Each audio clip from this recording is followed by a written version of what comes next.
पुणे शहराच्या आजूबाजूला बरीच ऐतिहासिक ठिकाणे आहेत जी कायम खुणावत असतात।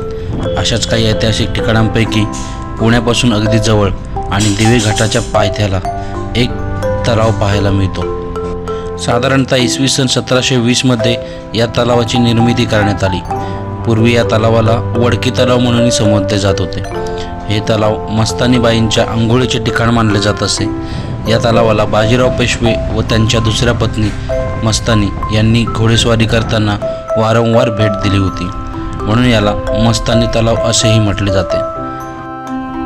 पुण्यामधून सासवडकडे जाताना दिवे घाटाच्या अगोदर एक रस्ता आपल्याला वडकी गावापर्यंत घेऊन जातो।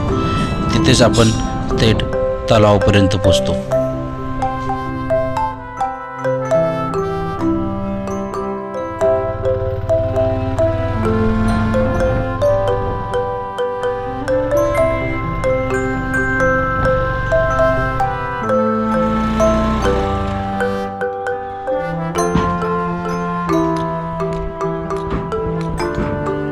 जेव्हा जोरदार पाऊस असतो तेव्हा हा तलाव भरतो, अन्यथा तलाव कोरडाच असतो।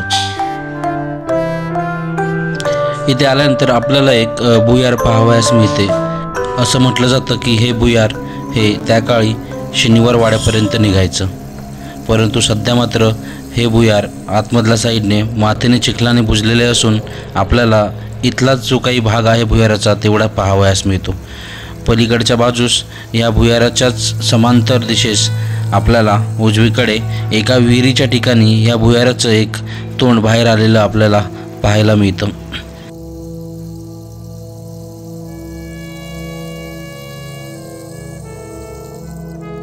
इथे जर आपण पाहिलं तर हा जो खालील भाग आपल्याला दिसतोय हा भुयाराची विहिरीच्या बाजूस जाताना आपल्याला दिसते।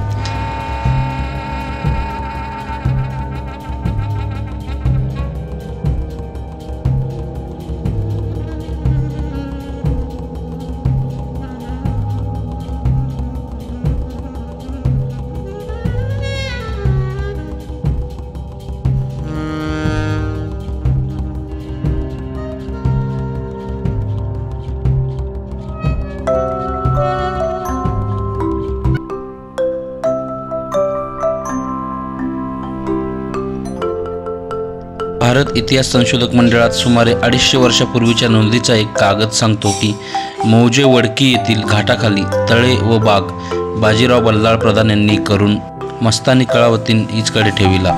यावरून मस्तानी येथे राहत असल्याने या तलावाला मस्तानी हे नाव पडले। यामध्ये बागेचा आज कुठेही पत्ता लागत नाही।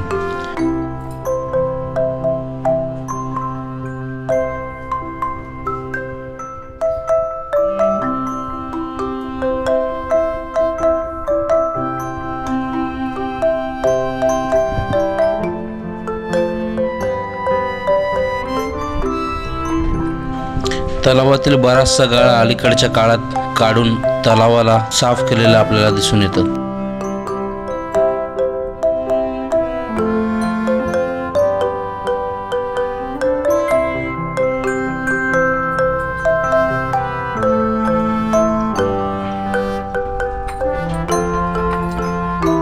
इथेच आपल्याला एक आकर्षक असं गणेश मंदिर पाहावयास मिळतं। हे गणेश मंदिर माधवराव पेशव्यांनी नंतरच्या काळात बांधलं।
मस्तानेश्वर शिव मंदिराच्या बाजूलाच आपल्याला एक विहीर पाहावयास मिळते। या विहिरीत जर आपण बघितलं तर उजवीकडे आपल्यास एक भुयार बाहेर आलेलं दिसतं, जे आपण मगाशी ज्या भुयारामध्ये घुसलो होतो त्याच भुयारातून हे सरळ या दिशेस आलेलं असावं.